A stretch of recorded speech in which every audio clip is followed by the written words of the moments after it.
बाहर ले जाकर कहते हैं द्रौपदी, ठाकुर जी की आंखें भरी थी, द्रौपदी तो कैसे चैन से सो सकती है? तूने सुना नहीं कुछ? बोले क्या? तूने भीष्म पितामह की प्रतिज्ञा नहीं सुनी कि कल तेरे 5 पति में से एक पति मार दिया जाएगा? और इतना सुना है, फिर भी तू निश्चिंत होकर सो रही है। कहने लगी जिसके सिर ऊपर तो स्वामी वो डर कैसा पावे। तुम हो ना, तुम्हारे होते मैं निश्चिंत क्यों ना सो? किया करते हो तुम दिन रात क्यों बिन बात की चिंता, हरि के हाथ में जब हाथ हमें किस बात की चिंता। बोले सरकार तुम जाग रहे हो, तुम तभी तो मैं सो रही हूँ। कहने लगे चल सब बातें छोड़, कोई ना कोई उपाय सोचो, क्योंकि पितामह की प्रतिज्ञा कोई छोटी मोटी प्रतिज्ञा नहीं होती है।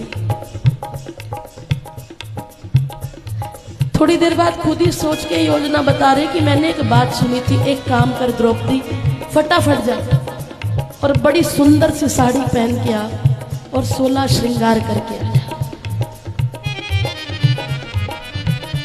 द्रौपदी ये क्या है? पहले मैंने जैसा कहा है तो वैसा कर। द्रौपदी 16 श्रृंगार करके आ गई और जब ठाकुर जी की तरफ देखा तो उन्होंने भी साड़ी पहन ली। कहने लगे अब मेरी बात सुन, ब्रह्म मुहूर्त का समय है, इससे पहले कि दुर्योधन की पत्नी आ जाए तू जा और तूने चुपचाप जाकर पितामह के चरणों में अपना सिर रख देना है, और जब तक वो तुझे सौभाग्यवती भव का आशीर्वाद ना दे तब तक तूने सिर नहीं उठाना। द्रौपदी कहने लगी जैसे कहोगे सरकार वैसा ही होगा। द्रौपदी आगे आगे चल रही है, पर ये तुमने क्या रूप बनाया है?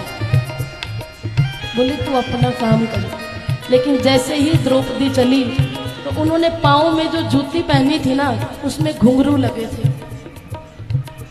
अब वो घुंघरू आवाज कर रहे थे। कहने लगे 1 मिनट रुक। बोले हो सकता है इस आवाज से पितामह की समाधि भंग हो जाए और वो तुझे पहचान नहीं। घूंघट करके जाना तो क्या करूं इसका?